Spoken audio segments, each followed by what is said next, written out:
What does it cost to buy a pope? Turns out the Medici kept exact records, line items, interest calculations, payment schedules for men who claimed to answer only to God. The Holy Spirit was supposed to guide papal elections, descending upon the College of Cardinals in their locked chamber to inspire the choosing of Christ's vicar. The Medici had a different system involving strategic loans, compound interest, and the kind of financial dependency that makes voting patterns remarkably predictable. We are spending tonight in the counting houses of Florence, where holiness met accounting, and somehow accounting won every single time. Dawn breaks over Florence in 1484, and in a counting house on the Via de' Bardi, a clerk is already at work. The room smells of ink and tallow, of leather-bound ledgers and the faint mustiness of documents that will outlive everyone who reads them. His quill scratches against vellum in the gray morning light, recording figures that arrived by courier the previous evening. A new pope has been elected in Rome. The clerk does not record prayers answered or divine, will manifested. He records debts outstanding, payments due, and which cardinals voted for which candidate.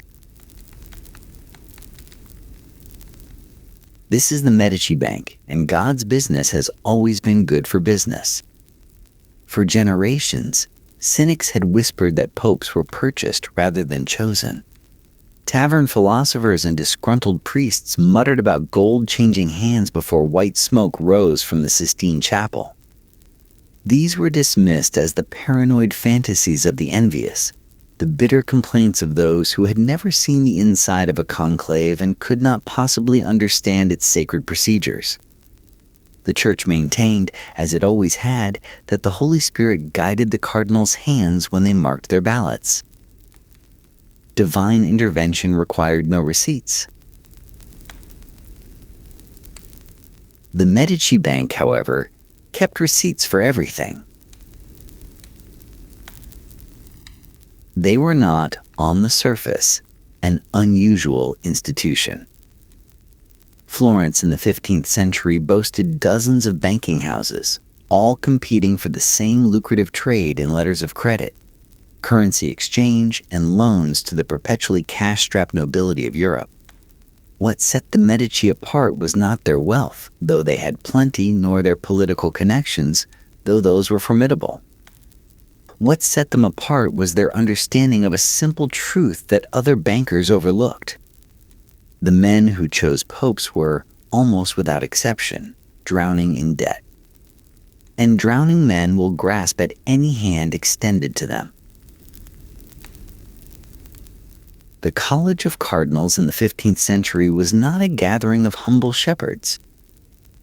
These were princes of the church in the most literal sense, men who maintained palazzos in Rome, employed dozens of servants, hosted lavish entertainments, and competed with one another in displays of magnificence that would have made Roman emperors blush. A cardinal's household might cost 10,000 ducats annually to maintain. Most cardinals came from noble families that had already mortgaged their estates to afford the bribes necessary to secure a red hat in the first place. They arrived in Rome already in debt and sank deeper with every passing year. The Medici Bank specialized in lending to precisely these men, not because cardinals were good credit risks. They were terrible credit risks. But they were credit risks with a very specific kind of collateral. Every few years, one of them might cast a vote that determined who would control the wealthiest institution in Christendom. The conspiracy theory that popes were bought was not, as it turned out, a theory at all. It was an accounting practice. The ledgers survive. The transactions are recorded in neat columns. The interest calculated to the quarter ducat, the names of debtors listed alongside the names of popes they helped elect. The only thing missing is a line item labeled bribery. But then, the Medici were far too sophisticated for anything so crude. They preferred the term consideration. Let us speak plainly about the economics of being a prince of the church, because the church itself rarely did. A cardinal in 15th century Rome was expected to live magnificently. This was not vanity but theology. The glory of the church was made manifest through the splendor of its servants. A cardinal who lived simply was not admired for his humility, but suspected for his poverty, and poverty among the powerful suggested either incompetence or, worse, a lack of important friends. So the cardinals lived as their station demanded, which is to say they lived far beyond their means. The mathematics were unforgiving. A cardinal's palazzo required a staff of at least 30 servants. Horses had to be stabled, carriages maintained, liveries kept fashionable. The cardinal's table had to be open to visitors of appropriate rank, which meant daily entertainments that consumed more food and wine than a prosperous village might see in a month. There were charitable obligations, artistic patronage, and the endless expenses of Roman politics, where every favor required a counterfavor and every appointment cost money to secure. 10,000 ducats per year was a reasonable estimate for a cardinal of modest ambitions. Those with greater appetites or more powerful enemies to outspend might need twice that. And the income side of the ledger? Most cardinals held benefices, church positions that generated revenue, but benefices were awarded by the Pope, and popes distributed them according to political loyalty rather than financial need. A cardinal who had backed the wrong candidate in the last election might find his benefices mysteriously reassigned. A cardinal who had supported the winner might receive just enough to survive, but not enough to thrive, lest he become too independent. The result was systemic, inescapable debt. Cardinals borrowed from whoever would lend, and whoever would lend inevitably attached conditions. The Medici Bank understood this better than anyone. Their Roman branch, established in the early 15th century, made lending to cardinals a specialty. The terms were generous, the repayment schedules flexible, and the interest rates, while not exactly charitable, were lower than what the desperate could find elsewhere. Cardinals who borrowed from the Medici found themselves treated with respect, their dignity preserved even as their debts accumulated. No unseemly collection efforts. No public embarrassment. Just a quiet, running total in a ledger kept in Florence, updated monthly, growing steadily with compound interest. The genius of the system was its patience. The Medici did not lend money expecting immediate repayment. They lent money expecting future consideration. A cardinal who owed the bank 50,000 ducats was not a bad investment. He was an investment that had not yet matured. The maturity date was simple enough to calculate. It would arrive the next time the papal throne sat empty. Loan records from the Medici archives show a clear pattern. In the years preceding papal elections, lending to cardinals increased dramatically. New loans were extended, old debts restructured, and terms made easier. The bank was not simply doing business. It was positioning assets. By the time a conclave began, a substantial portion of the voting body owed their financial survival to a single family. The cardinals entered the Sistine Chapel to seek divine guidance. The Medici entered their counting house to review their investment portfolio. The papal conclave was designed, in theory, to be impervious to worldly influence. Cardinals were locked in the Sistine Chapel, sealed from the outside world by bricked-up doors and guarded windows. They could receive no messages, conduct no business, speak to no one beyond their fellow electors. Food was passed through small hatches, inspected for hidden communications. The windows were covered to prevent signals. Every precaution was taken to ensure that only the Holy Spirit could influence the proceedings. The Holy Spirit, however, had no outstanding loans to collect. The Medici understood that influence need not be communicated during a conclave to be felt within one. Debts created obligations that penetrated walls without anyone having to say a word. A cardinal who owed 100,000 ducats to a banking family did not need to receive instructions on how to vote. He understood, in the silent arithmetic of his own self-interest, that his creditors would remember his choice. The wrong vote might lead to suddenly inflexible repayment terms. The right vote might lead to forgiven interest, extended timelines, even additional credit for future needs.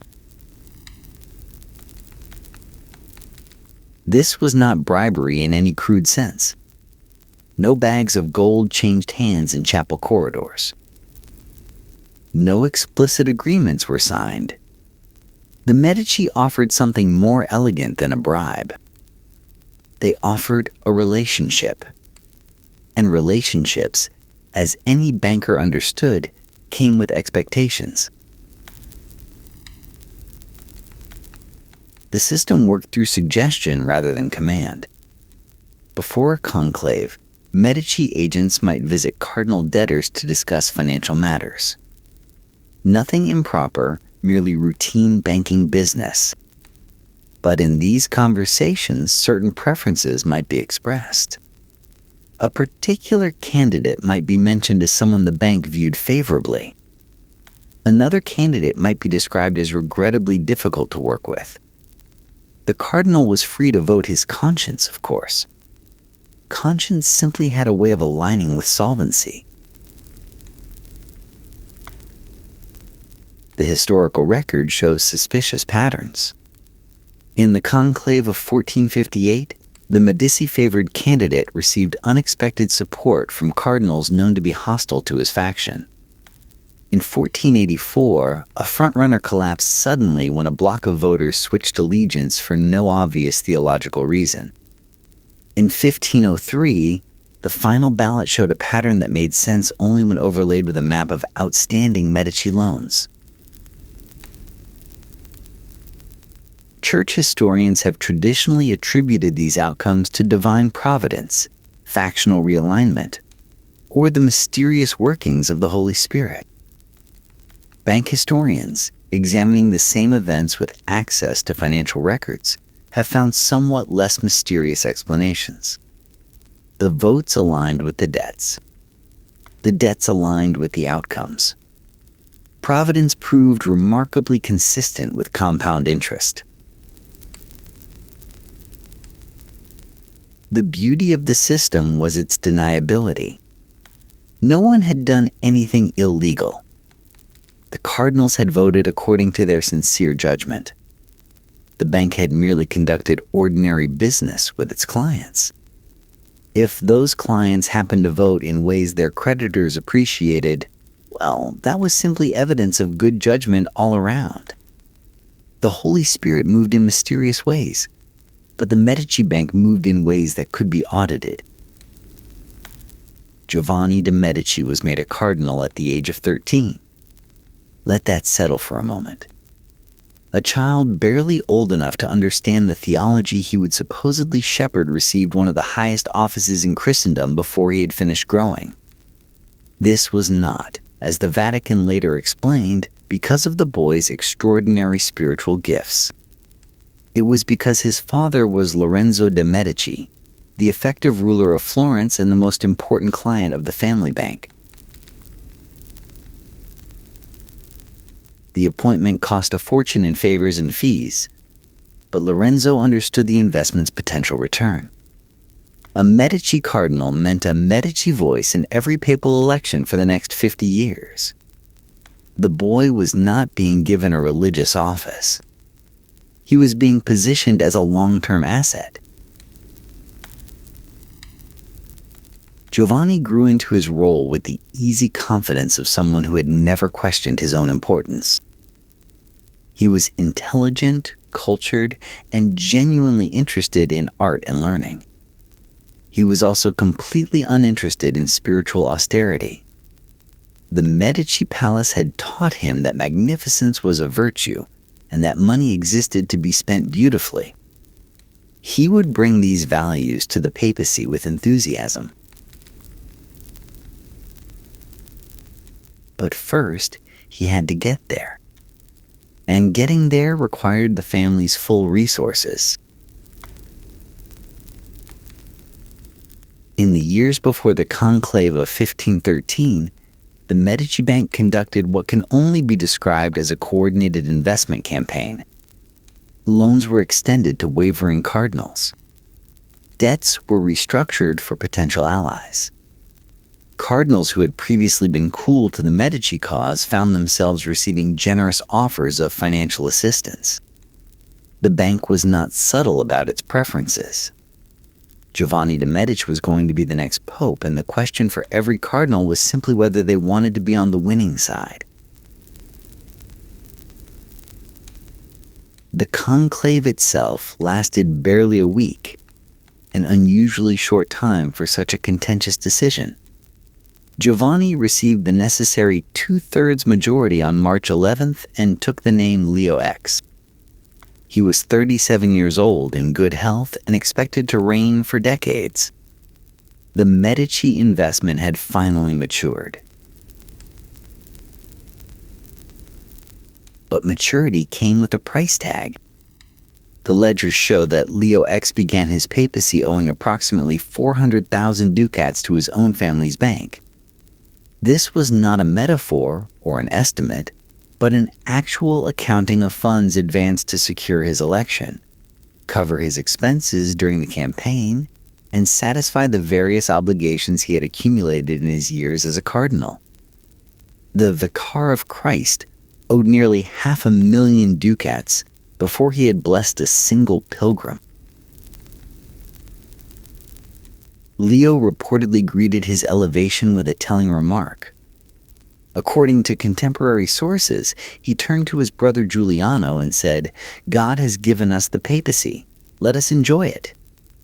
The sentiment was pure Medici, a mixture of genuine piety and practical materialism that saw no contradiction between divine appointment and family investment.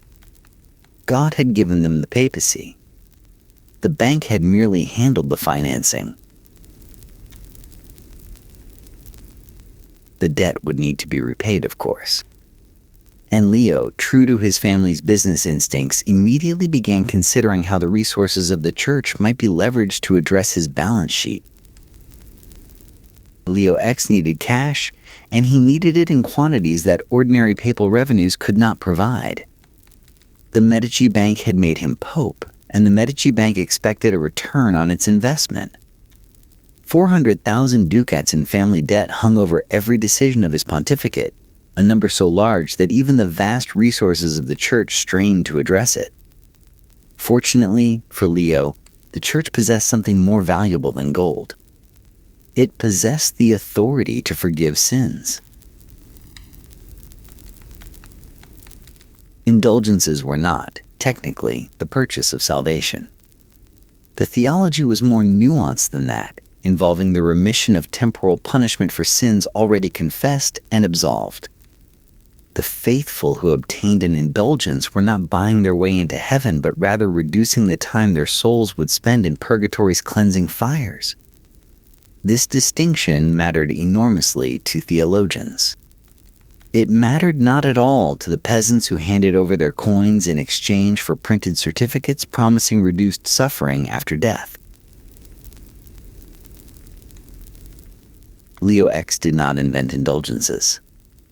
Previous popes had issued them for centuries, typically in connection with crusades or major church projects. But Leo industrialized the system with a banker's instinct for scale. In 1517, he authorized a massive indulgence campaign to fund the construction of St. Peter's Basilica in Rome. The official purpose was pious enough. The practical effect was to create a continent-wide revenue extraction system that flowed directly through Medici financial infrastructure. The campaign worked like this. The Pope granted specific territories to indulgence commissioners, who in turn employed armies of preachers to travel through their regions offering salvation at fixed prices. The preachers kept a percentage. The commissioners kept a larger percentage. The rest went to Rome, where a significant portion was immediately redirected to the Medici Bank to service Leo's outstanding obligations. St. Peter's Basilica was built, quite literally, on the installment plan of forgiven sins. The Medici Bank was perfectly positioned to handle these transactions. They already operated the most sophisticated payment processing network in Europe, with branches that could transfer funds across borders and convert currencies efficiently. Now they added another product to their portfolio. The bank processed indulgence payments, issued letters of credit to commissioners, and managed the complex accounting that transformed peasant coins into papal revenues into Medici debt repayment. In Germany, a Dominican friar named Johann Tetzel became the most effective indulgence salesman of the era. He employed a marketing slogan that would prove fatally memorable. As soon as the coin in the coffer rings, the soul from purgatory springs. It was crude but effective, generating revenues that exceeded even the most optimistic projections. The money flowed southward to Rome, then into the ledgers of the Medici. This was the system that Martin Luther would attack in his famous 95 Theses. Luther's objections were theological, concerning the nature of salvation and the Church's authority to remit punishment for sin. But read through a financial lens, the 95 Theses were also a complaint about billing practices. Luther was objecting not just to bad theology, but to a monetization scheme that had transformed the spiritual economy into an actual economy, with payment schedules, collection networks, and profit margins. The Reformation was many things. It was also a customer complaint that went spectacularly viral. Leo X was not an aberration in Medici papal strategy. He was proof of concept. The family had demonstrated that the chair of Peter could be acquired with sufficient investment, and having proven the model, they saw no reason to abandon it. 3 more popes would emerge from the Medici family over the following century. Clement Vise, born Giulio de' Medici, was Leo X's cousin and would take the papal throne in 1523. Pius IV, born Giovanni Angelo Medici, came from a different branch of the family but benefited from the same banking infrastructure when he was elected in 1559. Leo X Swin, born Alessandro de' Medici, completed the set in 1605, though he reigned for less than a month before dying, proving that even the best investments sometimes fail to deliver expected returns. The pattern repeated with variations, but the same essential structure. Strategic lending preceded each election. Cardinal debtors voted in ways that reflected their obligations. The winning candidate began his pontificate with financial ties to Florentine banking interests. The sacred and the commercial remained thoroughly intertwined. Clement CII provides perhaps the most instructive example of how the system's success could not protect against its consequences. He owed his election to Medici networks, but he inherited a church in crisis. The Reformation was spreading through Northern Europe. The Holy Roman Emperor and the King of France were competing for Italian dominance. Clement tried to navigate between the great powers, switching allegiances as circumstances changed, convinced that Medici political acumen would serve where Medici money had placed him. In 1527, his calculations collapsed.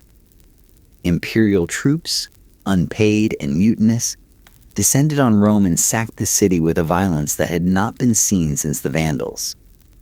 Churches were looted, convents violated, cardinals held for ransom. Clement himself was besieged in the Castel Sant'Angelo, watching from the ramparts as the city burned. The Pope, who had been purchased by a banking family, found that money could not buy protection against an army that had not been paid. Some contemporaries saw divine judgment in the sack of Rome, a corrupt papacy receiving punishment for its sins. Others saw merely the brutal logic of 16th century warfare. The Medici saw something else. They saw that papal influence had limits, that the investment required ongoing protection payments to the great powers, and that those payments had to be made on time. The family adjusted its strategy but did not abandon it. Later Medici popes would be more careful, more diplomatic, more attentive to the balance of European power. The banking operations became more discreet, the financial ties less obvious. But the fundamental relationship remained. The Medici kept producing cardinals, kept extending credit, kept positioning themselves for future elections. The papacy was too valuable an asset to abandon merely because one investment had encountered difficulties. They were not alone in this understanding. Other banking families, watching Medici's success, developed their own papal investment strategies. The Fuggers of Augsburg became major lenders to the church. The Chigi family would eventually produce their own pope. Competition for papal influence became, quite literally, a market. Here is the most uncomfortable part of the conspiracy, the part that transforms it from a story of individual corruption into something more systemic and therefore more troubling. Everyone knew. The kings knew. The emperors knew. The cardinals certainly knew. The Medici made no particular secret of their methods. And yet the system persisted because everyone benefited from pretending it did not exist. European monarchs borrowed from the same banks that financed papal elections. The King of France needed Medici credit to fund his wars. The Holy Roman Emperor needed letters of exchange to pay troops stationed across a continent. English monarchs, Spanish grandees, and Italian princes all found themselves in the same ledgers as the cardinals who elected popes. To expose the papal debt system would be to expose their own dependencies. Glass houses discouraged stone throwing. Diplomats understood the situation and communicated it in carefully coded language. Ambassadorial dispatches from Rome frequently mentioned arrangements and considerations without ever specifying their nature. A cardinal might be described as well-disposed toward Florentine interests without any explanation of why such disposition might exist. The correspondence danced around the obvious with the elegant circumlocution of people who knew exactly what they were not saying. Historians of the period, many of whom depended on church patronage, developed similar evasions.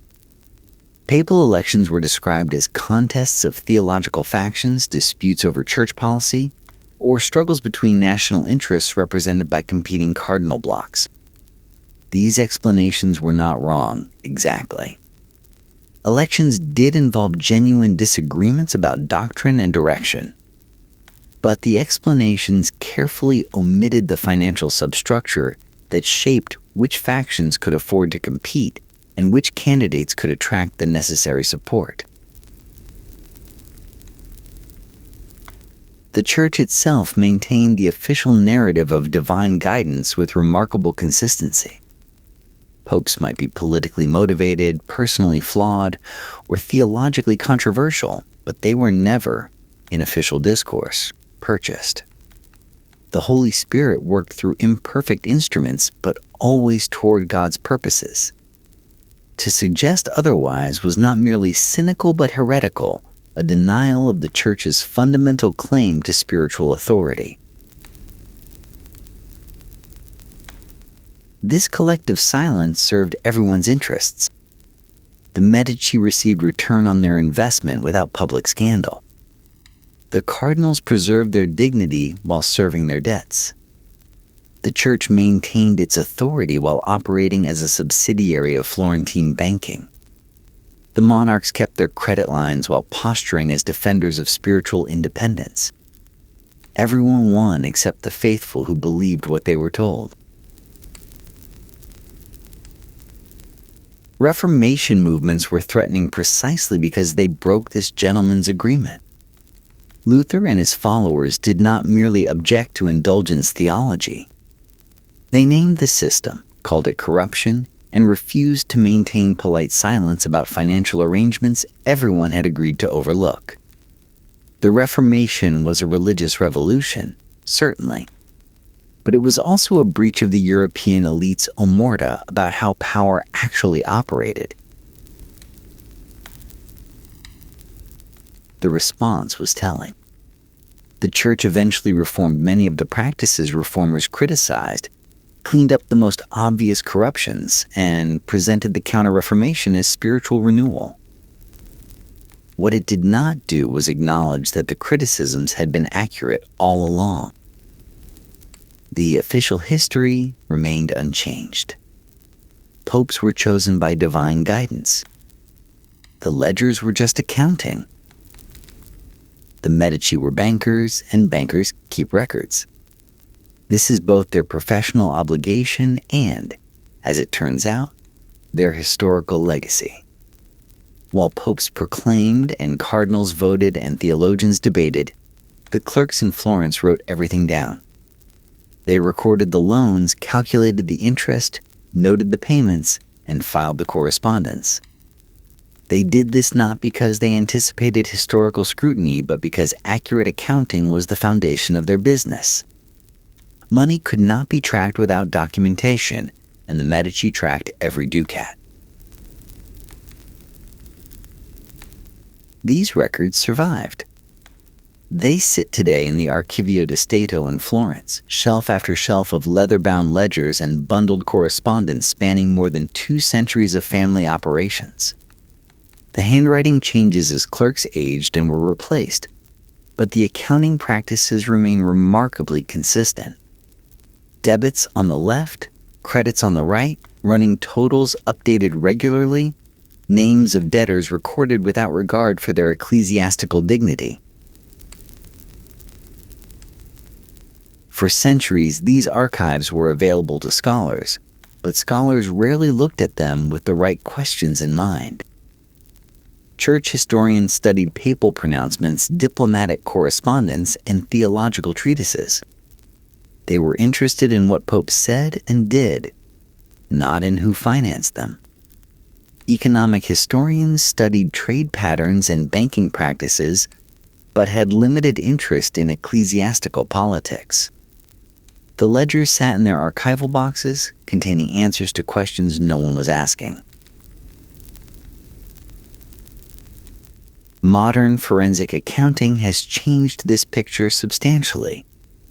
Researchers with access to both Medici financial records and Vatican election documentation have been able to correlate transactions with outcomes in ways that earlier generations of scholars never attempted.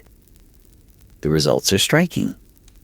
The pattern of loans before elections, votes during conclaves, and benefits after successful candidates were installed creates a documentary trail that would satisfy any auditor. The numbers tell their own story. Cardinal X borrowed 50,000 ducats in 1483. Cardinal X voted for the Medici preferred candidate in 1484. Cardinal X received a valuable benefice from the new pope in 1485. The individual transactions might be coincidence. The pattern repeated across dozens of cardinals and multiple elections cannot be. The gap between this documentary evidence and the Church's official narrative remains vast and largely unaddressed. The Vatican has never acknowledged that papal elections were influenced by financial considerations, much less that specific popes owed their positions to banking family investments. The archives are available. The research has been published. The conclusions are difficult to contest. But official history requires official acknowledgement, and official acknowledgement has not been forthcoming. This is perhaps the final conspiracy.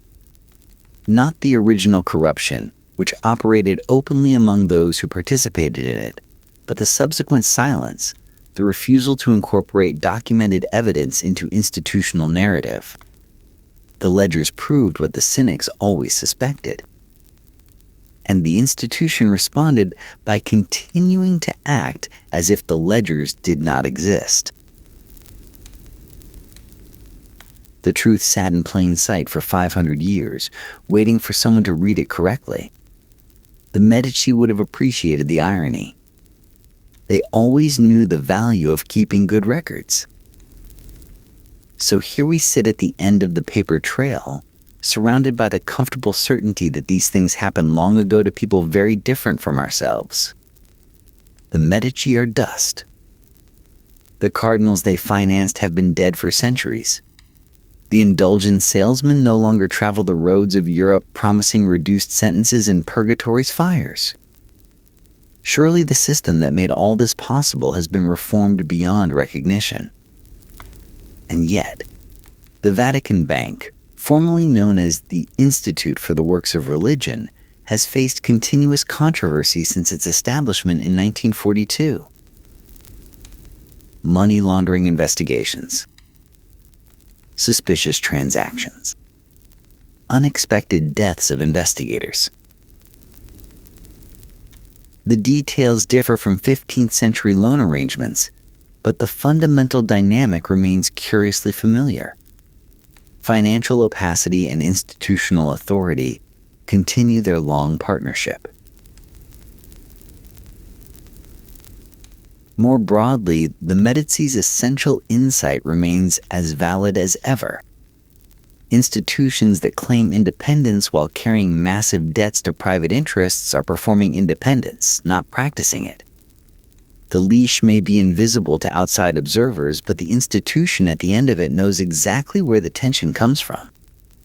Every modern equivalent of a papal conclave, every selection process that claims to operate on pure principle, operates within financial constraints that shape outcomes whether anyone acknowledges them or not. Universities with massive endowments from specific donors. Media organizations owned by larger conglomerates with unrelated business interests. Regulatory agencies staffed by former industry executives who expect to return to industry employment. Political parties funded by contributors who expect nothing in return except, somehow, policies that align with their preferences. The Medici would recognize all of it. They would appreciate the elegant deniability, the careful maintenance of official narrative alongside operational reality. The difference between our era and theirs is primarily one of documentation. The Medici kept excellent records because they were professional bankers in an age before financial privacy became a constitutional principle. Modern equivalents operate through layers of holding companies, dark money organizations, and legal structures specifically designed to prevent the creation of paper trails. The loans still exist. The obligations still shape decisions. But the ledgers are harder to find. Sleep well tonight, knowing that someone, somewhere, is always keeping records. The trail may be obscured, but it exists. Financial forensics eventually catches up with financial creativity. The Medici's transactions sat in Florentine archives for 5 centuries before researchers connected them to Vatican outcomes. Contemporary arrangements will face their own eventual accountings. The cardinals believed they were voting their consciences. They probably were. Conscience has a remarkable tendency to align with self-interest when self-interest is sufficiently pressing. The Holy Spirit guided their hands, and the Holy Spirit happened to prefer candidates who would keep the loans flowing smoothly. Divine providence and compound interest are not, it seems, as incompatible as theology suggests. The popes were bought. The ledgers prove it. And the next time you hear any institution claim that its decisions are purely principled, uninfluenced by the financial relationships that sustain it, remember the counting houses of Florence at dawn. Remember the scratch of quill on vellum. Remember that someone is always recording the transactions that official histories will later omit. Debts come due.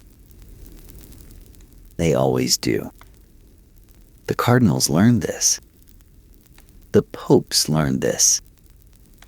The only remaining question is what we choose to learn from their example. Picture it. Golden dunes rippling beneath a tangerine sunset. A line of camels silhouetted against the horizon. Their packs heavy with gleaming bolts of silk, destined for Roman emperors and Persian queens. It is romantic. It is cinematic. It is also almost entirely a fantasy invented by a German geographer in 1877 who had never actually traveled the route himself. Ferdinand von Richthofen needed a catchy name for his academic papers. He chose Seidenstrasse, the Silk Road, because silk sounded exotic and roads implied purpose. The merchants who actually worked these paths for 2,000 years would have found the term baffling. They were not romantic adventurers. They were logistics professionals who spent most of their time calculating how much water a camel could carry before collapsing, and whether the bribe at the next checkpoint would be payable in silver or goats. But here is the detail that transforms the postcard into something far more interesting.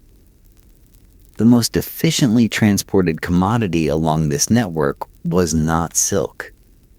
It was not spices or jade or even the horses that Central Asian warlords valued more than their own children. The most efficiently transported commodity was bubonic plague, which moved along the route approximately 3 times faster than any luxury goods ever managed. Silk traveled slowly. It had to be packed, unpacked, inspected, taxed, repacked, sold, resoled, and occasionally stolen before being packed again. A bolt of silk leaving Chang'an might take 2 years to reach the Mediterranean. Yersinia pestis, the bacterium responsible for the Black Death, did not require inspection at customs. It rode in the fur of marmots. It nestled in the bellies of fleas. It hitched rides on grain shipments and never once stopped to negotiate a better exchange rate. So perhaps the real question is not whether the Silk Road existed as we imagine it. The real question is simpler. What was this network actually for? Not what it carried in its most photogenic moments, but what it moved in volume consistently, century after century. The answer, as it turns out, has very little silk in it. The romantic image persists. A weathered merchant leading his caravan from the gates of Sion to the harbors of Antioch. A journey of 5,000 miles through mountain passes and burning deserts, returning home years later with stories of distant lands and exotic treasures. This merchant did not exist. The actual Silk Road was operated by specialists who rarely traveled more than 200 miles in any direction. A merchant based in Samarkand knew the roads to Bukhara intimately. He knew which checkpoint guards could be bribed with flatbread and which required silver. He knew that the third well along the eastern route had been poisoned by a dead donkey 3 years ago, and everyone still avoided it out of habit. He knew nothing whatsoever about China, and he did not need to. His job was simple. Buy goods from merchants arriving from the east, mark them up by 15 to 30%, and sell them to merchants heading west. Then turn around and do the same in reverse. A single bolt of Chinese silk might pass through 12 or more such middlemen before reaching Rome. Each one added his percentage. Each one knew exactly 200 miles of road and absolutely nothing else. The smell that connected them all was camel dung. Dried camel dung burns slowly, produces relatively little smoke, and was available in functionally infinite quantities along every stretch of the route. A merchant from Dunhuang and a merchant from Palmyra, separated by 4,000 miles and mutual incomprehension, both fell asleep to the same acrid sweetness of dung fires crackling under desert stars. It was the one constant, the shared sensory experience of a network that otherwise shared very little. This relay system was not romantic, but it was remarkably efficient. No single merchant needed to survive a 5,000-mile journey. No single merchant needed to speak more than 2 or 3 languages. No single merchant needed to understand the full scope of what he was part of. Each one simply worked his segment, took his cut, and passed the goods along. The Silk Road was not an adventure. It was a franchise operation, and the franchisees rarely met. Silk makes for excellent branding.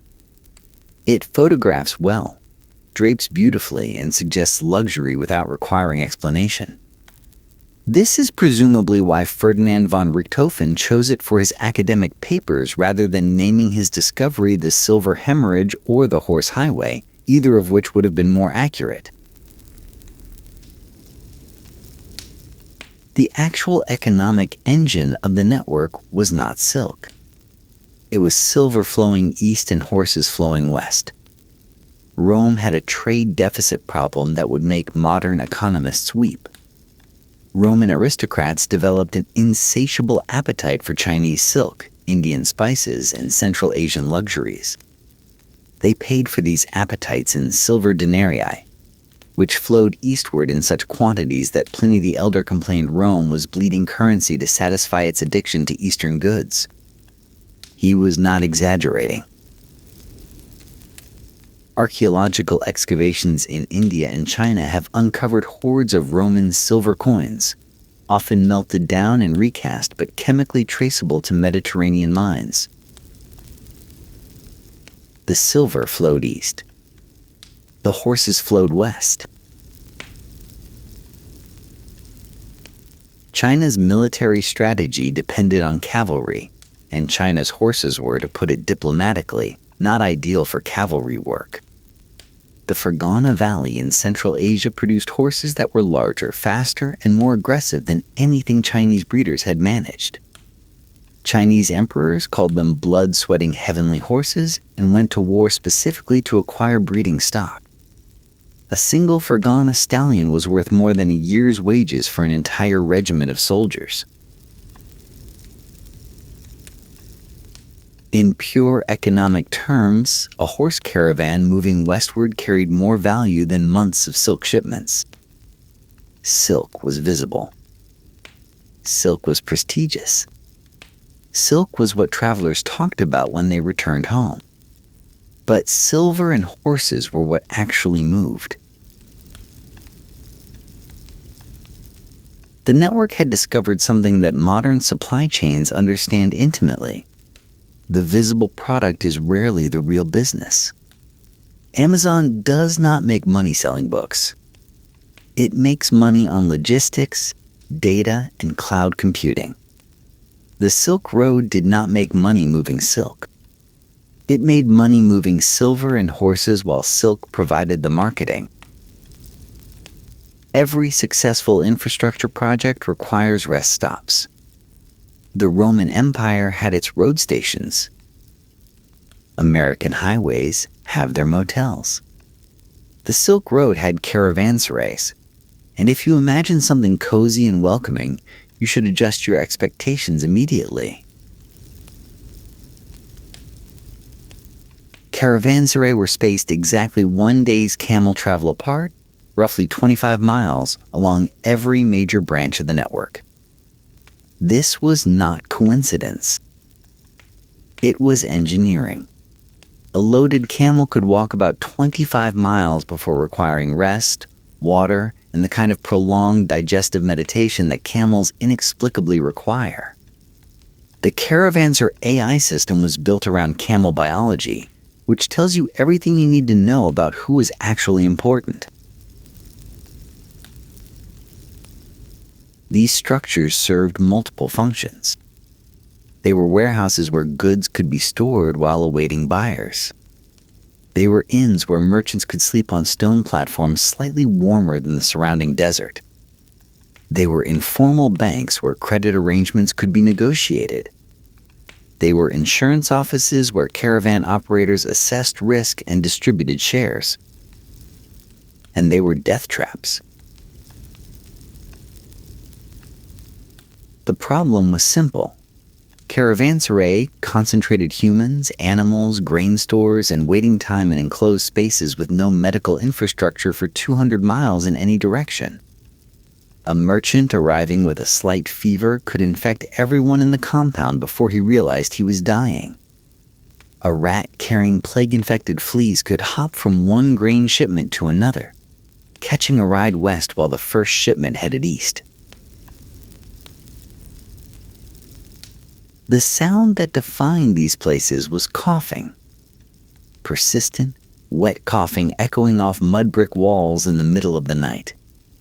Merchants learned to sleep with cloth wrapped around their faces, not because they understood disease transmission, but because the smell of dozens of unwashed bodies sharing a courtyard was otherwise unbearable. The cloth helped with neither problem. Doctors did not work the caravanserai AI circuit. There was no profit in it, and the conditions were appalling. A merchant who fell seriously ill at a caravanserai AI had two options: recover through sheer biological stubbornness, or die quietly enough that his companions could divide his goods before the next caravan arrived. The infrastructure that made the Silk Road possible was also, it turns out, the infrastructure that made it deadly. Yersinia Pestis is not a romantic traveler. It does not gaze at sunsets over Samarkand or compose poetry about the jade gates of Dunhuang. It is a bacterium approximately 2 micrometers long, and it rode the Silk Road better than any merchant ever managed. The plague reached human populations through a remarkably efficient chain of transmission. It lived naturally in rodent populations across Central Asia, particularly in the marmots that burrowed through the grasslands of Mongolia and Kazakhstan. Marmot fur was valuable. Marmot hunters did not know to avoid animals that seemed sluggish or sick. They caught infected marmots, skinned them, and sold the pelts to traders who packed them alongside other goods in caravans heading west. The pelts carried fleas. The fleas carried plague. The plague carried death tolls that would reshape civilizations. But marmot fur was only one vector. The more consistent transmission route was far more mundane: grain shipments and the rats that loved them. Every caravanserai AI maintained grain stores. Rats thrived in grain stores. Fleas thrived on rats. And caravans moved constantly between caravanserai, carrying contaminated grain to new populations of rats at every stop. Historians have traced at least 3 major plague transmissions along the network. The plague of Justinian in the 6th century. the Black Death in the 14th century, and numerous smaller outbreaks that killed thousands without leaving clear historical records. Each followed the same pattern: plague emerging from Central Asian rodent populations, hitching rides on trade goods, spreading through caravans or AI infrastructure, and eventually reaching urban populations with no immunity and no understanding of what was killing them. The speed differential was remarkable. A silk shipment from Chang'an to Constantinople might take 2 years, moving at the pace of cautious merchants and bureaucratic customs inspections. Plague could cover the same distance in months, jumping from caravan to caravan, never stopping to negotiate taxes. The network's most efficient export did not require packaging. Merchants understood that travel was dangerous. Bandits could attack. Sandstorms could kill. Water sources could fail. They did not understand that the greatest danger was invisible, riding alongside them in the fur of a marmot pelt or the belly of a flea, waiting for the next caravanser AI. Empires rose and fell along the Silk Road's length. The Persians controlled it, then the Greeks under Alexander, then the Parthians, then various Central Asian khanates, then the Mongols, then fragments of post-Mongol successor states. Through all of this, the network persisted. Merchants kept moving. Goods kept flowing. Silver kept bleeding eastward and horses kept trotting west. This survival was not accidental. It was a collective understanding that violence was bad for business. No single empire ever controlled the full length of the route. Even the Mongols at their maximum extent could not police every mountain pass and desert crossing.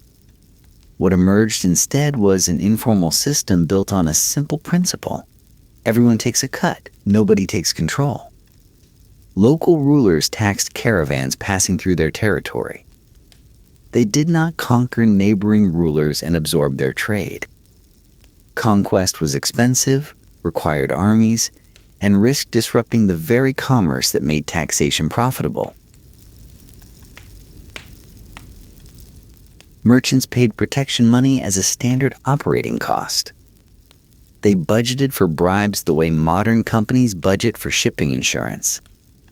They gave gifts to local officials, hosted dinners for checkpoint commanders, and maintained relationships across political boundaries that would have been impossible in formal diplomatic contexts. A Sogdian merchant might simultaneously maintain trading relationships with Chinese bureaucrats, Turkish khans, and Persian governors who were technically at war with each other. The network operated in the spaces between political conflicts. This diplomacy was not formal. No treaties were signed. No ambassadors were exchanged. It was simply understood that killing merchants meant fewer merchants meant less tax revenue, and less tax revenue meant angry soldiers. The arithmetic of mutual benefit kept the system functioning. The Silk Road survived not because anyone defended it, but because everyone needed it. The Mongol conquests of the 13th century were, by any reasonable standard, catastrophic. Cities were razed. Populations were massacred. Agricultural systems that had sustained civilizations for millennia were destroyed in months. And then, paradoxically, the survivors experienced the greatest period of trade prosperity the Silk Road had ever known. This was the Pax Mongolica, the Mongol peace, and it created perfect conditions for plague. Before the Mongols, the network was fragmented. Merchants navigated multiple political systems, paid taxes to competing authorities, and traveled slowly through territories whose rulers distrusted each other. After the Mongols, a single political authority stretched from Korea to Poland. Road conditions improved. Travel times shortened. Caravanserai networks expanded. A merchant could now travel under Mongol protection for thousands of miles without changing political jurisdiction. The network had never been more efficient. Goods moved faster than ever before. And plague moved with them. The Black Death that killed between 30 and 60% of Europe's population traveled along infrastructure the Mongols had optimized. It followed the improved roads.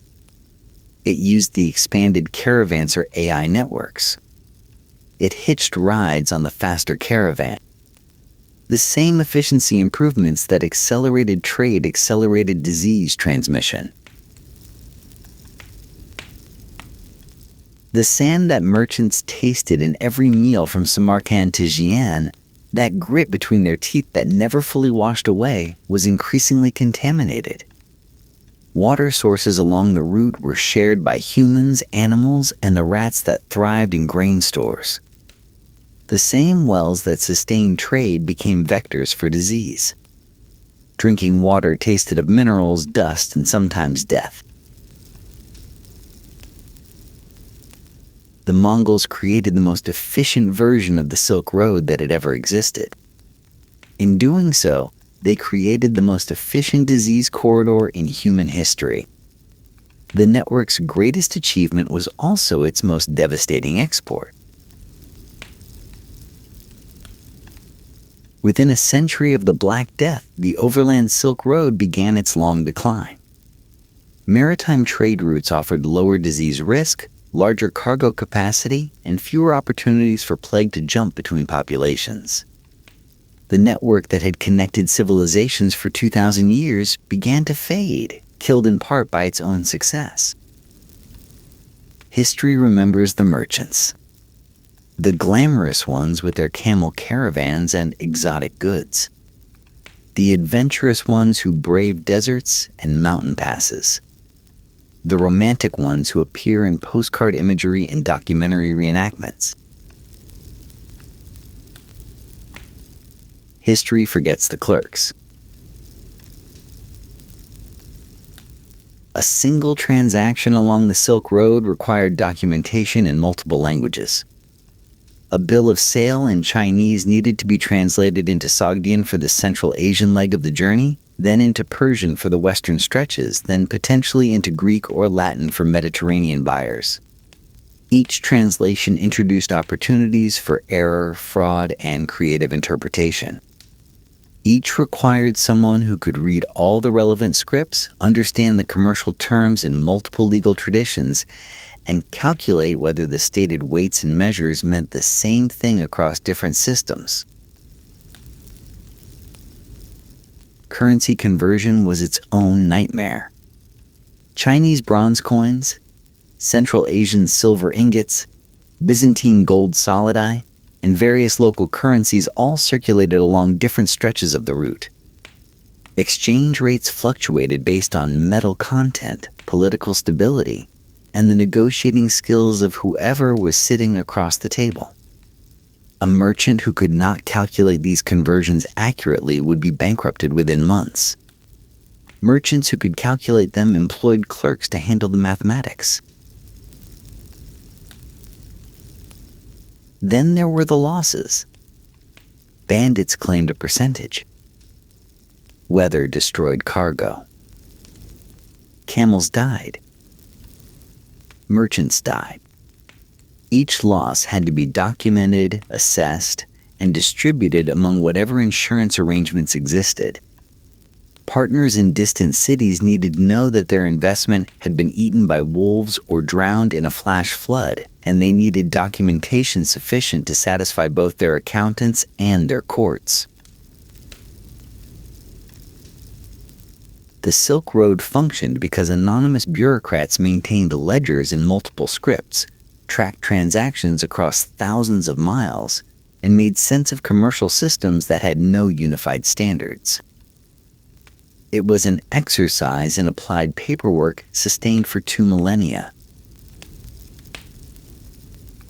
This is, of course, exactly how modern supply chains function. The product you order online is incidental to the vast infrastructure of logistics software, inventory management, and financial instruments that actually make delivery possible. The shipping container matters less than the bill of lading. The silk matters less than the ledger. And in both cases, the externalized costs disappear from the accounting. The plague deaths were not itemized. The environmental destruction was not tallied. The human suffering at each stage of the journey was simply the cost of doing business, too diffuse to appear on any balance sheet. The Silk Road was never really about silk. It was about moving value across distances while externalizing the costs onto populations who had no voice in the transactions. The clerks kept the books. The merchants took the profits. And the deaths, when they came, were attributed to fate, to gods, to anything except the network itself. Some things, it turns out, have not changed as much as we might like to believe. Moment happens in darkness, always. Backstage, where the dust smells like old velvet and older fear, where the air carries the faint chemical tang of grease paint and nervous sweat. Someone stands in the wings, script memorized, costume adjusted, heart hammering against ribs like it's trying to escape before the curtain rises. And someone else leans close, voice barely above a whisper, and says the strangest thing imaginable. Break a leg. Not good luck. Not you'll be wonderful. Not any of the warm, supportive phrases that would make logical sense when speaking to someone about to walk into their own vulnerability. Instead, an injury. A curse. The deliberate invocation of harm delivered in the gentlest possible tone, and somehow, impossibly, it feels like kindness. This is not a quirky theatrical tradition. This is not a charming eccentricity that actors developed because creative people are strange. This is functional spiritual technology that predates Christianity, predates Rome, predates written language itself. The whispered curse backstage represents humanity's oldest understanding of a terrifying truth. There are things listening, and they do not want good things for the people who want good things for themselves. Every culture on Earth developed some version of this practice. The words differ. The imagined listeners change names, shift shapes, wear different masks across centuries and continents. But the core logic remains identical. Direct blessing invites destruction, and only misdirection can protect the beloved from the attention of the envious. The actor in the wings doesn't know any of this, probably. They just know the words feel right. They know that hearing good luck would feel somehow dangerous, somehow presumptuous, somehow like tempting something better left untempted. They accept the curse with a nervous smile, and something ancient relaxes in their chest. The spirits may not be listening, but humans have spoken as if they were for thousands of years, and tonight is no different. The curtain rises. The words have been said wrong, deliberately wrong, protectively wrong. And somewhere in the darkness, something that may or may not exist decides to look elsewhere for victims. The Greeks had a word for it, because the Greeks had a word for everything that could destroy a person, phthalatos. Divine envy. the resentment of the gods toward any mortal who appeared too fortunate, too confident, too blessed by circumstance. This was not metaphor. This was theology. The gods of Olympus were not benevolent overseers hoping for human flourishing.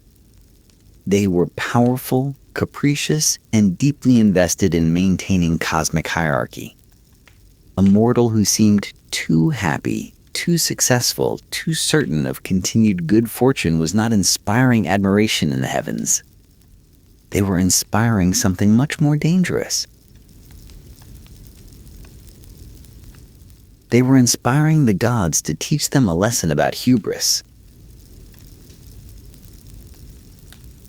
The festivals of Dionysus, where Greek drama was born, were particularly charged with this fear.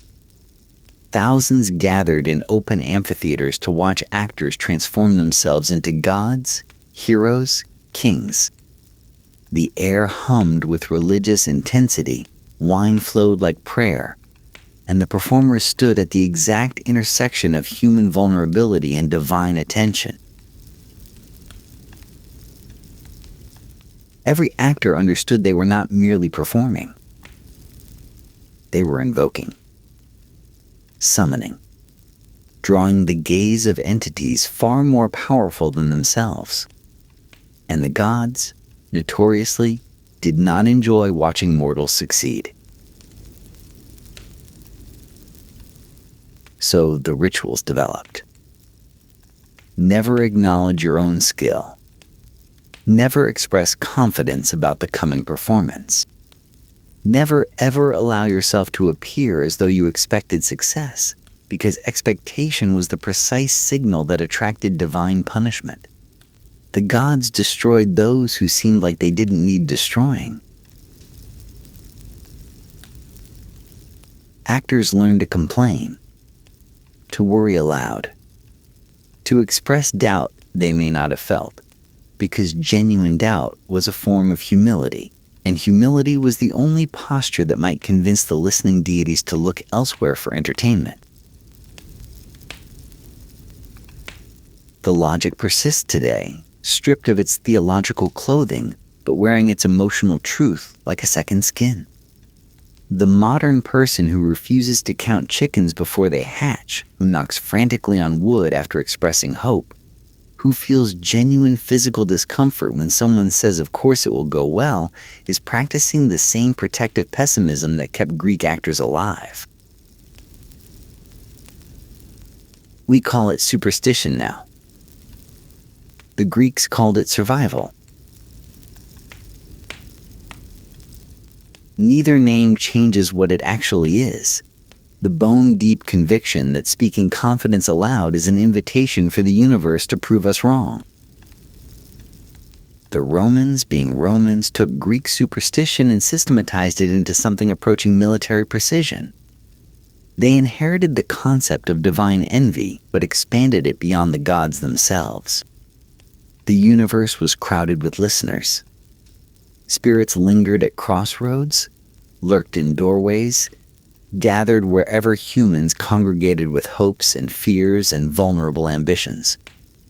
The evil eye, the invidia, was not merely a metaphor for jealousy. It was an active force, a malevolent attention that could be attracted by the wrong words spoken at the wrong moment. And nothing attracted malevolent attention quite like blessing. This was the Roman insight that changed everything. Direct well-wishing was dangerous.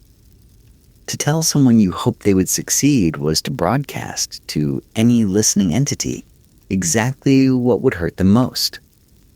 It was handing the spirits a map to your beloved's vulnerabilities, written in your own hand, sealed with your own good intentions. The solution was elegant, if disturbing. You cursed the people you wanted to protect. The spirits heard the curse. They registered the apparent hostility. They moved on, satisfied that this particular human was already sufficiently afflicted by ill will, and therefore not worth the effort of additional torment. Meanwhile, the cursed person understood the truth beneath the words, that the curse was camouflage, that the speaker loved them enough to deceive the universe on their behalf. Roman theaters adopted this practice with particular enthusiasm. Actors were already liminal creatures, people who spent their lives pretending to be other people, and the spirits paid special attention to such transformations. Before performances, well-wishers learned to speak their hopes in reverse, to cloak their blessings in the language of harm. The practice spread beyond theater. Roman generals received curses before battle. Brides heard ill wishes on their wedding days. New mothers were told, with great affection, that their babies were ugly. The logic was always the same. The listeners were fooled, the beloved was protected, and love learned to wear the mask of its opposite. This is the ancestor of every break a leg ever whispered in the wings. Not quaint tradition. Spiritual warfare. A technology of protection developed by people who believed with absolute certainty that the darkness was crowded with hungry attention. They spoke wrong to speak true. And somehow, impossibly, it worked. Medieval Europe inherited these fears and dressed them in Christian clothing, though the clothing never quite fit. The church taught that pagan spirits were demons, that the old gods were devils, that the superstitions of Rome and Greece were merely Satan's tools for ensnaring souls. But the fears themselves proved remarkably resistant to theological rebranding. People still whispered curses to protect the beloved. They still avoided direct blessing. They still felt, in their bones, that something was listening. Theaters, such as they were, became particularly charged spaces. Morality plays and mystery cycles performed in churchyards and market squares occupied the exact boundary between sacred and profane, between worship and entertainment, between being yourself and becoming someone else entirely.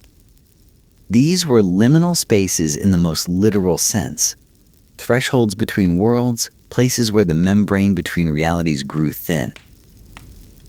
And thin membranes attracted attention from the other side. Backstage areas where performers prepared their transformations became sacred in their own right. Different rules applied there. Different language was required. The performers understood they were about to do something dangerous, spiritually speaking. They were going to pretend to be other people, to speak words that weren't theirs, to feel emotions that belonged to characters instead of themselves. This was powerful magic, whether or not anyone called it that. The superstitions accumulated like sediment. Don't whistle backstage, because whistles summon spirits. Don't wear certain colors, because colors carry meaning to entities that see differently than humans. Don't speak the names of certain plays, because names are invocations, and invocations draw attention. And never, ever wish anyone good luck, because luck is exactly what the listeners want to steal.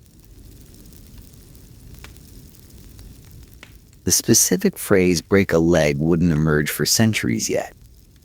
But the logic was already ancient, already universal, already woven into the fabric of theatrical practice so deeply that no one questioned where it came from. Performers simply knew. The wings were dangerous, the transformation was powerful, and only wrong words could protect you from the attention of things that gathered wherever humans pretended to be other humans. The darkness backstage was never empty. The medieval actor knew this. The modern actor, somewhere beneath conscious thought, knows it still. No theatrical superstition demonstrates the logic more clearly than the one surrounding a certain play by Shakespeare. the one about the ambitious Scottish nobleman, the one whose name actors will not speak aloud, at least not inside a theater, at least not without elaborate rituals of purgation afterward. The play that must be called the Scottish play, because its actual title is a summoning, and summoning has consequences. The superstition is famous, often mocked, occasionally ignored by skeptics who enjoy proving points more than they fear consequences. But the logic underneath it connects directly to every break a leg ever whispered, every curse ever spoken in love, every deliberate wrongness designed to slip protection past invisible eavesdroppers. Names have power. This is not unique to theater. Every magical tradition on earth treats names as invocations. To speak the name of a thing is to summon its attention, to invite its presence, to open a channel between the speaker and the named. The Scottish play's name, according to theatrical tradition, summons misfortune, injuries during performances, technical failures, accidents that seem too perfectly timed to be coincidence. Actors who accidentally speak the name inside a theater must perform elaborate rituals to undo the damage. Leave the building. Spin around 3 times. Spit over the left shoulder. Sometimes knock on wood or quote from another Shakespeare play, or perform variations that differ from company to company but share the same underlying purpose, closing the channel that the name opened, dismissing the attention that the speaking attracted. This is not separate from break a leg.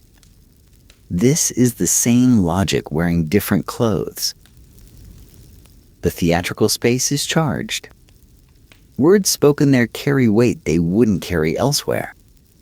The listeners are always present, always hungry, always waiting for someone to make the mistake of speaking true. So actors speak false. They call the play by the wrong name. They wish each other harm instead of success. They develop an entire vocabulary of protective lies, a language of deliberate error designed to function in spaces where truth is dangerous. The Scottish play is not uniquely cursed. The Scottish play is simply the most famous example of what every theatrical superstition already understood, that words are weapons, and the wrong words, spoken in the right places, can draw blood from the air itself. Speak carefully backstage. Something is always listening.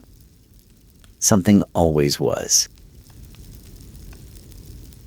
The specific danger of well-wishing deserves its own examination, because the fear runs deeper than theatrical tradition. To tell someone you hope they succeed is to announce, publicly, what success would look like for them. It is to broadcast their vulnerability into whatever space contains entities capable of hearing. The blessing becomes a target painted on the beloved's back, visible to anything with eyes that see differently than human eyes do. Every culture on earth developed systems for avoiding this danger. The Greeks complained constantly to avoid attracting divine attention. The Romans cursed their beloved to confuse malevolent spirits. Eastern European traditions taught spitting after praise because spit was disgusting and would make any listening entity believe the blessed person was actually considered unworthy. Middle Eastern cultures developed elaborate formulas for deflecting the evil eye, phrases that acknowledge divine will rather than human hope. In Yiddish tradition, one says kein hora after mentioning good fortune. The phrase literally invokes protection against the evil eye. It is not a wish. It is a shield. In Italian tradition, one might say in bocca al lupo instead of good luck. The phrase means into the mouth of the wolf. It is not a blessing. It is a curse disguised as a blessing, protection through misdirection, love spoken in the language of harm. Break a leg is simply the English theatrical version of this universal practice. The words differ across cultures and centuries, but the logic never varies. Direct blessing is dangerous, acknowledgement is vulnerability, and only wrong words can slip protection past the listeners. Modern people tend to smile at these traditions, charming superstitions from less enlightened times. But the same modern people knock on wood without thinking, refuse to say of course when asked if something will go well, feel genuine discomfort when someone else jinxes their hopes by expressing confidence on their behalf. The gods have different names now. Sometimes they have no names at all, just a vague sense of tempting fate or asking for trouble. But the fear remains identical. Speaking hope aloud feels dangerous because humans have always known, somewhere beneath conscious thought, that hope attracts attention. And attention, from certain kinds of listeners, is never safe. Modern actors who say break a leg do not believe in jealous gods. They do not imagine spirits lurking in the wings. They would, if asked, describe the phrase as a harmless tradition, a theatrical quirk, something actors just do without really knowing why. And yet the same actors knock on wood after expressing hope. They refuse to count chickens. They feel genuine, visceral discomfort when someone says of course it will go well, as if confidence itself were an invitation to disaster. They describe this discomfort as jinxing, a word that carries no theological weight whatsoever, but somehow captures the exact fear that Thanos named thousands of years ago. Superstition persists without belief. This is one of the strangest facts about human consciousness. The gods can die while the fear remains immortal, passed from generation to generation not through theology, but through the body itself, through the clenching of the stomach when someone speaks hope aloud, through the instinctive reaching for wooden surfaces after dangerous acknowledgement. Break a leg functions exactly like prayer. It is a formula spoken in a charged space at a moment of vulnerability, designed to influence forces beyond direct human control. The speaker does not necessarily believe those forces exist, but the speaking still feels necessary, still feels protective, still feels like the right thing to do for someone about to walk into their own exposure. This is the persistence of magical thinking in a supposedly rational age.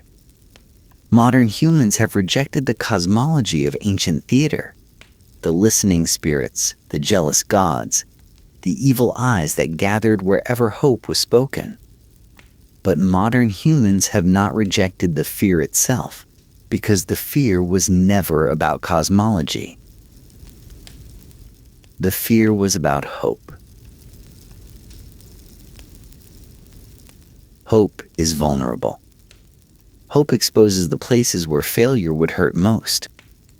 To speak hope aloud is to reveal those places to anyone listening, whether the listeners are divine, demonic, or simply the universe's impersonal tendency toward entropy. So we curse the people we love. We speak wrong to protect them from the wrongness of speaking true. We call it tradition, call it superstition, call it charming theatrical nonsense. But backstage, in the darkness, with the performance moments away and the heart pounding against ribs, the wrong words still feel exactly like safety. The gods may not be listening, but we speak as if they are, because speaking true still feels too dangerous to risk. There is something beautiful in this, if you look at it from the right angle.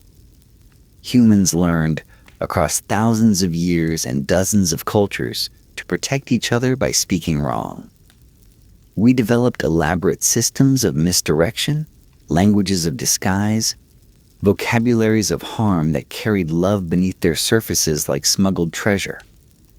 We loved each other so fiercely that we learned to deceive the universe on each other's behalf. Every break a leg whispered in the wings is an act of love disguised as violence. The speaker does not want the beloved to break anything. The speaker wants the beloved to soar, to triumph, to walk into the light and discover they were magnificent all along. But the speaker has inherited through countless generations the bone-deep knowledge that saying so directly would be dangerous. So the speaker lies. The speaker curses. The speaker wraps protection in the clothing of harm and offers it to the beloved like a gift that doesn't look like a gift. This is what humans do. We build protective falsehoods around the people we cannot bear to lose. We knock on wood and refuse to count chickens and spit after praise and say break a leg instead of good luck. And every single time, we are practicing the same ancient art, the misdirection of forces we do not fully understand and cannot entirely disbelieve. The spirits may not be listening. The gods may have died with their believers. The evil eye may be nothing more than a quaint superstition from less enlightened times. But the fear persists, and where fear persists, protection follows. We speak as if the darkness is crowded with hungry attention because speaking otherwise still feels reckless, still feels presumptuous, still feels like tempting something better left untempted. And perhaps that is the realest magic of all. Not the spirits themselves, but the love that learned to disguise itself to slip past them. Not the jealous gods, but the humans who loved each other enough to develop technologies of protection that could outlast belief itself. Backstage, in the darkness, someone leans close and whispers words of harm that mean nothing but safety. The actor understands. The ritual completes. Something ancient relaxes in both their chests. The curtain rises. The wrong words have been spoken. And somewhere in the space between hope and expression, the beloved steps into the light, carrying protection disguised as a curse, loved in a language that predates every spoken tongue. We still do this. We will always do this. Because loving someone has always meant learning to speak in ways the universe cannot quite understand. The tour guide gestures toward the glowing furnace with practiced enthusiasm, explaining how Venice moved its glassmakers to Murano Island in 1291 for a perfectly sensible reason: fire safety. The wooden buildings of medieval Venice were tinderboxes, she says. The furnaces burned constantly. It was simply practical to relocate the industry to a separate island where a stray spark wouldn't consume the entire city. The tourists nod. They photograph the artisan shaping molten glass into a delicate horse. They browse the colorful shops lining the canal, admiring chandeliers and paperweights and vases in impossible colors. They buy small glass animals for their children and feel they've touched something authentic, something ancient, something beautiful. The story is charming. The story is also a lie. Not entirely a lie, to be fair.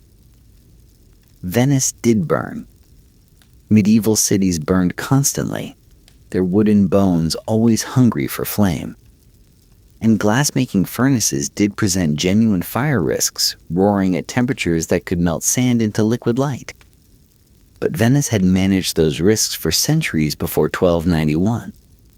The glassmakers had operated on the mainland, scattered throughout the city's parishes, their furnaces tended, and their flames contained through the same careful practices that every medieval glass center employed. Something else happened in 1291. Something that the tour guides don't mention. Venice didn't move its glassmakers to Murano to protect the city from fire. Venice moved its glassmakers to Murano to protect its secrets from the world. The island wasn't a safety measure. It was a containment strategy. The canals weren't moats against flame. They were walls against escape. Stand on Murano today, watching the ferries come and go, and the prison is invisible. The bars have long since rusted away. But for 500 years, the most skilled craftsmen in Europe lived on this island not because they chose to, but because Venice decided they knew too much to ever leave. The colorful glass in the shop windows carries a darker history than the tour guides acknowledge. Every chandelier is descended from techniques that men died trying to share. The fire safety story is comfortable. It makes sense. It transforms Venice from jailer into pragmatist. But comfort and truth don't always share the same bed. Sometimes a charming explanation exists precisely because the real one is too ugly for tourists. The decree of 1291 reads like bureaucratic housekeeping. It orders the relocation of glass furnaces from Venice proper to the island of Murano.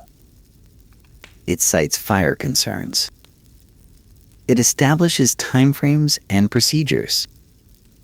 It sounds, on parchment, like the sort of mundane administrative decision that fills medieval archives with forgettable paperwork. But read between the careful Latin phrases and something else emerges. The decree didn't just suggest relocation. It mandated it. Glassmakers weren't invited to consider Murano as an alternative location.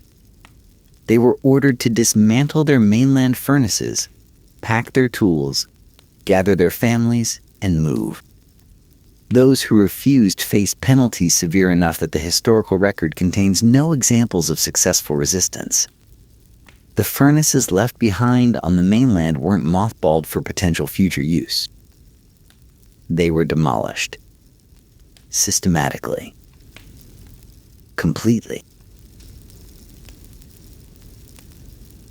This wasn't urban planning. This was forced migration dressed in administrative language. Entire families uprooted because the patriarch knew how to make glass clear. Entire neighborhoods emptied because the craft had clustered there for generations. Children who had never known any home, but Venice suddenly found themselves on an island in the lagoon, surrounded by water that sparkled beautifully and kept them precisely where the state wanted them. The language of the decree matters. Medieval bureaucrats understood euphemism as well as any modern government. They knew how to make coercion sound like cooperation, how to transform imprisonment into relocation, how to frame state control as public safety.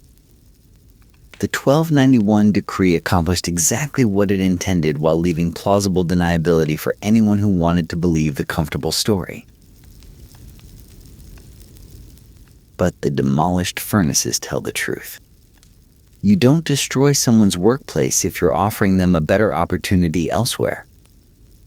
You don't burn the bridges behind them if the path forward is voluntary. Venice wasn't asking its glassmakers to consider a new home. Venice was informing them that their old home no longer existed, that the island was their future whether they wanted it or not, and that the water surrounding Murano would be both their workplace and their cage. The decree built a prison. It just never used the word. The Venetian lagoon is beautiful at night. Moonlight scatters across the water like shattered silver. The distant lights of the city glimmer on the horizon. The air carries salt and the faint sweetness of decay that all tidal places hold. It was also for 5 centuries one of the most heavily patrolled bodies of water in Europe. Guard boats moved through the darkness between Murano and the mainland, their lanterns tracing slow paths across the black water. Oars splashed softly. Voices carried across the stillness. The guards weren't protecting Venice from invasion.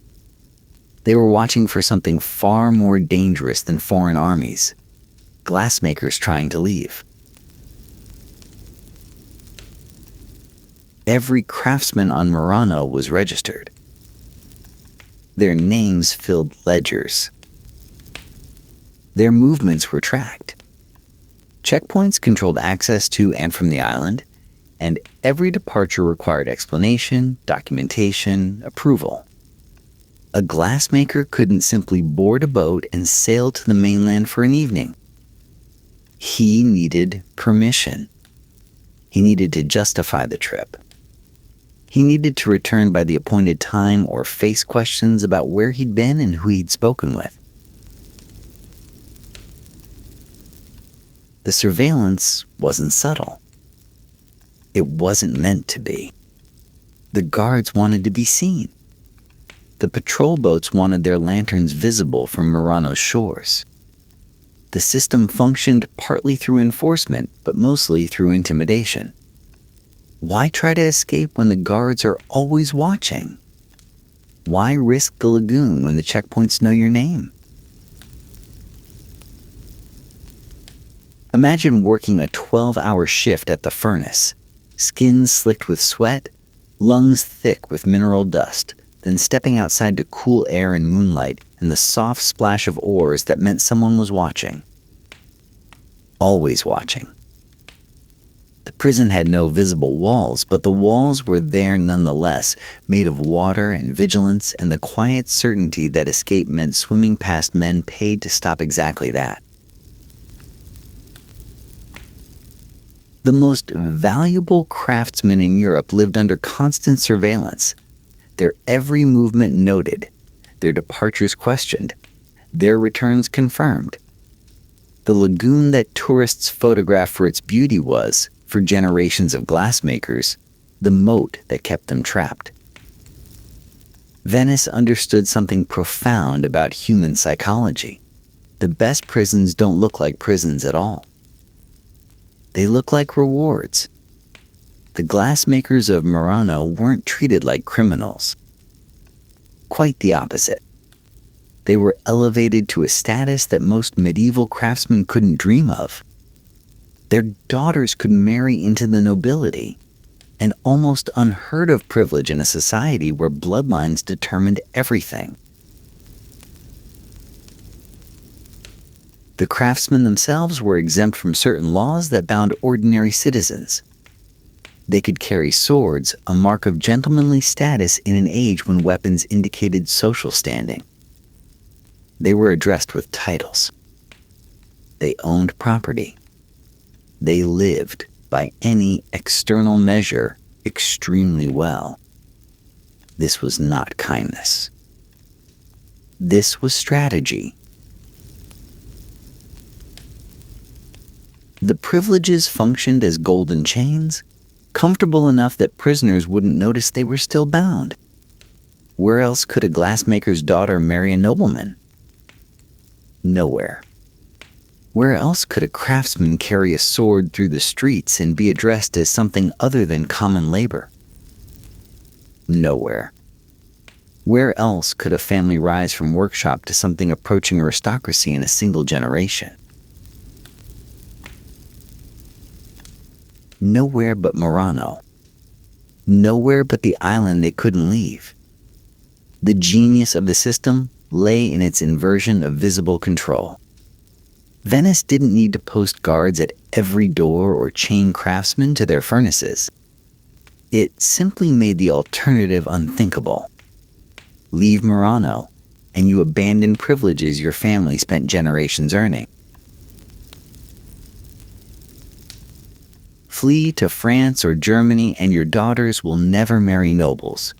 Your sons will never carry swords. Your name will mean nothing to anyone who matters. The cage was comfortable enough that testing the bars felt ungrateful. The food was good. The status was intoxicating. The quality of life exceeded what most Europeans could imagine. And yet, none of it could be taken with you. Every privilege was location-dependent, conditional, revocable the moment someone stepped outside the approved boundaries. Venice bribed its prisoners into compliance. It gave them just enough luxury to make freedom seem like a loss rather than a gain. The golden cage sparkled beautifully, and generations of glassmakers convinced themselves they were fortunate to live inside it. What exactly was Venice protecting with such paranoid intensity? The answer glitters in every museum case displaying Venetian glass. Techniques that no other nation could replicate. Formulas that represented centuries of accumulated knowledge. Processes that transformed sand and ash and fire into objects that courts across Europe would pay fortunes to possess. Cristallo was the crown jewel.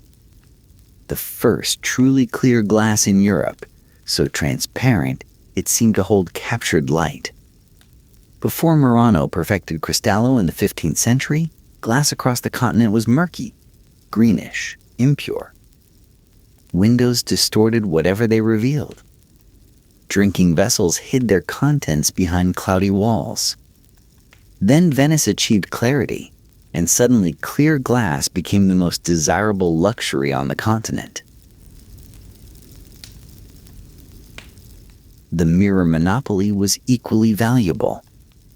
Murano craftsmen developed techniques for creating flat glass of unprecedented quality, surfaces that could be silvered to reflect without distortion.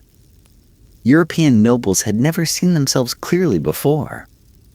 The mirrors of Murano changed that, and the wealthy would pay almost anything for the privilege of true reflection. Then there were the colors. Reds derived from gold compounds. Blues that held the depth of summer twilight. Greens that seemed to glow from within. Each formula represented generations of experimentation, failed batches, lucky accidents, and carefully guarded refinements. Each color was a competitive advantage that other glass centers desperately wanted and couldn't duplicate. The economic stakes were staggering. Glass was Venice's technology sector, its pharmaceutical industry, its semiconductor monopoly. The profits funded fleets and palaces and the bribes that kept the trade routes open.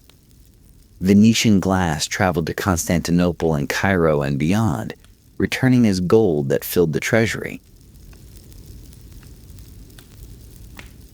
This is what Venice was protecting.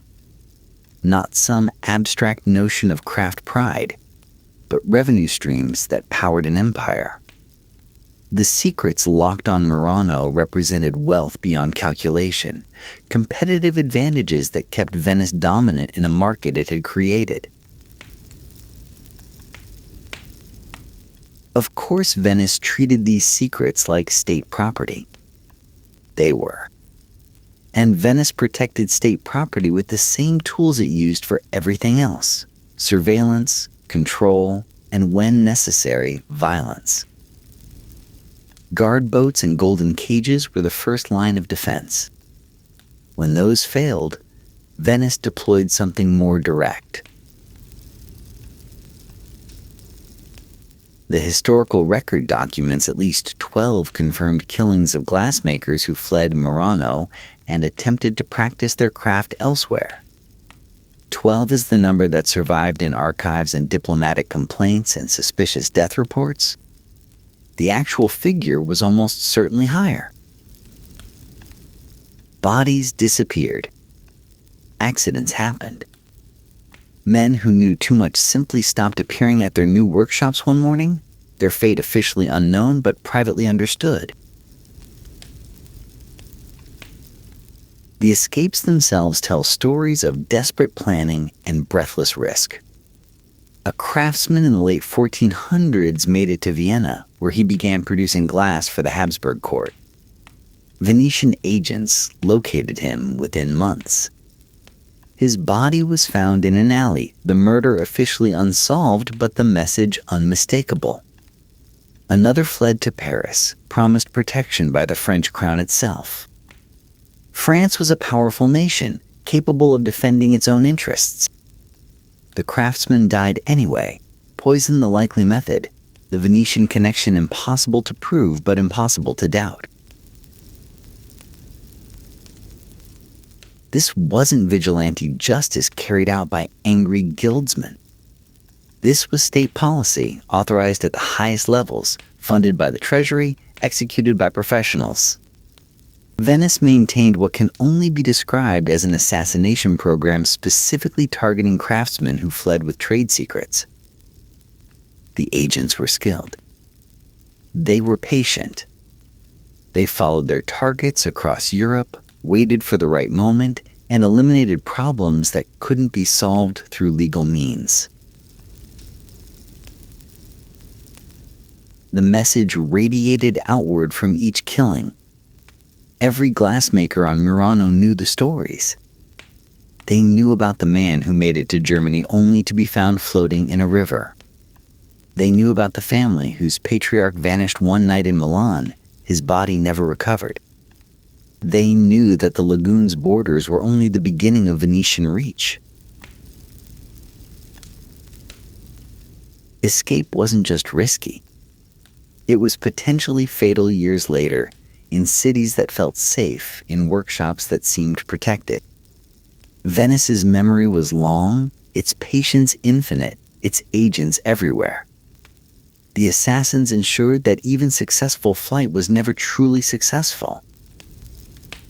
But Venice had an even more effective tool than assassination, one that didn't require agents or poison or bodies in foreign rivers.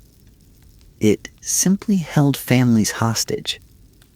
A craftsman contemplating escape faced a calculation that went beyond personal risk. His wife remained on Murano. His children attended the island schools. His parents lived in the house where he'd grown up. If he fled, what happened to them? The answer was brutal and well understood. They paid for his freedom with their suffering. The punishments that fell on families of escaped craftsmen ranged from economic ruin to physical imprisonment. Properties were confiscated. Privileges were revoked. The daughters who might have married nobles found those doors suddenly closed. The sons who might have inherited workshop positions found themselves blacklisted from the craft entirely. In some cases, family members were simply arrested, held in conditions that ranged from uncomfortable to deadly, their release contingent on the escaped craftsman's return. This created an impossible moral calculation. A glassmaker might be willing to risk his own life for freedom, might be brave enough to face assassins and foreign uncertainty. But was he willing to condemn his children to poverty? Was he willing to see his wife imprisoned? Was he willing to destroy everyone he loved to save himself? Most weren't. Most stayed. The family hostage system transformed every potential escapee into a man with everything to lose. It weaponized love. It made the bonds of affection into chains more effective than any iron could be. A craftsman might defeat the guard boats, might evade the checkpoints, might even survive the assassins. But he couldn't bring his family with him, and he couldn't abandon them to Venetian revenge. Generations of glassmakers made the same choice: stay on the island, work the furnaces, accept the golden cage, because the alternative meant sacrificing the people they cared about most. Venice didn't need to chain craftsmen to their posts. It just needed to chain their hearts to the island, and the hearts of their children, and the hearts of their children's children. The water surrounding Murano held more than reflected moonlight and patrol boats. It held secrets weighted down with stones, bodies that never surfaced, craftsmen who had tried and failed and been disposed of without ceremony or record. No trials. No public executions. Venice understood that spectacle created martyrs, that visible punishment generated sympathy and outrage. The lagoon offered something cleaner: disappearance. A craftsman caught attempting escape simply vanished. His workshop stood empty. His tools gathered dust. His family was told nothing official, but they understood. Everyone understood. The bodies were weighted carefully, wrapped in materials that would hold the stones in place as flesh decayed and bones scattered across the murky bottom. The lagoon's currents distributed remains across kilometers of silty floor. Even if someone had wanted to recover the dead, the water kept its secrets well. This created a particular kind of psychological horror for those who remained. The lagoon was everywhere on Murano. It surrounded the island on all sides, visible from every window, present in every breeze that carried salt across the workshops. The water that glittered so beautifully in tourist descriptions was, for generations of glassmakers, both barrier and graveyard. Every wave that lapped against the fondamenta might be touching remains. Every boat that crossed the channel might be passing above colleagues who had wanted nothing more than to practice their craft somewhere else. The unspoken knowledge weighed on the community. No one discussed it openly, but everyone knew. The lagoon accepted what Venice gave it, and Venice gave it anyone who challenged the system too directly. The graves were invisible, unmarked, unacknowledged, but they were there. They were always there. Beauty and horror existed in the same water. The tourists see one. The craftsmen saw both. Perhaps the most remarkable aspect of Murano's prison was its longevity. The system established in 1291 persisted, with modifications but never fundamental change until the late 1700s. 5 centuries of enforced residence. 5 centuries of guard boats and golden privileges and families held hostage. 5 centuries of the same calculation facing each new generation. Stay and prosper within limits, or try to leave and risk everything. Consider what this arrangement outlasted. The Black Death swept through Europe in the 1340s, killing perhaps a third of the population, reshaping every social structure it touched. The glass prison survived. Columbus reached the Americas in 1492, reorienting European economics and politics around a new world. The glass prison survived. The Renaissance transformed art and science and philosophy, challenging assumptions that had stood for millennia. The glass prison survived. The Reformation shattered religious unity across the continent, generating wars that consumed generations. The glass prison survived. Empires rose and fell. Technologies emerged and became obsolete. Languages evolved and diverged. Social structures that seemed permanent crumbled into history. But on Murano, glassmakers still worked their furnaces, still lived under surveillance, still faced the same choice between comfortable captivity and dangerous flight. The system became so normalized that it stopped feeling exceptional. Children born on Murano grew up understanding that this was simply how life worked. Their parents had lived on the island. Their grandparents had lived on the island. The guards and the privileges and the restrictions weren't oppression. They were just the shape of existence, as natural as the lagoon itself. This is what 5 centuries of inherited captivity looks like. Not constant rebellion and dramatic escape attempts, but gradual acceptance, generation by generation, until the cage becomes invisible because it's the only world anyone remembers. The system eventually ended. Napoleon's conquest of Venice in 1797 dissolved many of the old structures, and glassmakers gradually gained the freedom to move that had been denied their ancestors for 500 years. The guard boats stopped patrolling. The hostage calculations became irrelevant. The lagoon stopped accepting weighted bodies. But the logic never really disappeared. It just evolved. Every modern non-disclosure agreement carries Venetian DNA. When a tech company makes employees sign documents promising not to share proprietary information, it's deploying a civilized version of the same calculation. You know things we don't want competitors to know, and there will be consequences if you share them. The consequences are lawsuits now rather than assassins, but the principle remains identical. Every non-compete clause is a descendant of Murano's borders. When a contract restricts where an employee can work after leaving the company, it's building walls out of legal language rather than lagoon water. You can physically leave, of course, but you can't practice your craft for 18 months, or in this geographic region, or for any direct competitor. The cage is made of paper now, but it's still a cage.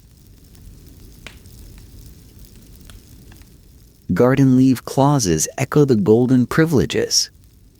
Stay home for 6 months at full salary, unable to work, suspended in comfortable limbo until your knowledge becomes stale enough to be safely released. It sounds like a benefit. It functions as a leash. The modern versions are gentler, certainly. No one gets weighted and dropped in San Francisco Bay for joining a competitor. Probably. But careers are destroyed. Lawsuits drain savings. Reputations get quietly shredded through professional networks. The violence is economic and social rather than physical, but it achieves the same goal: controlling the movement of people who know too much. Venice didn't invent the instinct to trap valuable knowledge inside valuable people. But it did perfect the system, demonstrate its effectiveness across 5 centuries, and establish the template that corporations still follow today. The glassmakers of Murano would recognize every modern employment agreement as a familiar kind of document. The language has changed. The Latin has become legalese. But the message remains the same. You know too much to ever really leave. The colorful glass still glitters in Murano shop windows. Tourists still photograph the demonstrations and buy small animals for their children. The official story still mentions fire safety, still presents the relocation as practical urban planning, still treats the island as a charming destination rather than a historical crime scene. But beneath the beauty, the logic persists. Control the people who hold the secrets. Make leaving costly enough that most won't try. Punish those who attempt it harshly enough that others get the message.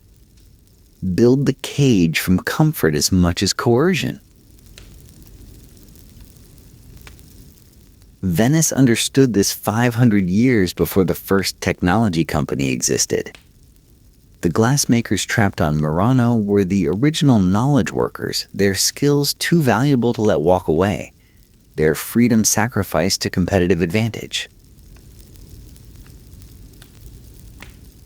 Every employment contract signed today is just an echo. Civilized. Legal. Sanitized of blood and lagoon water. But an echo nonetheless.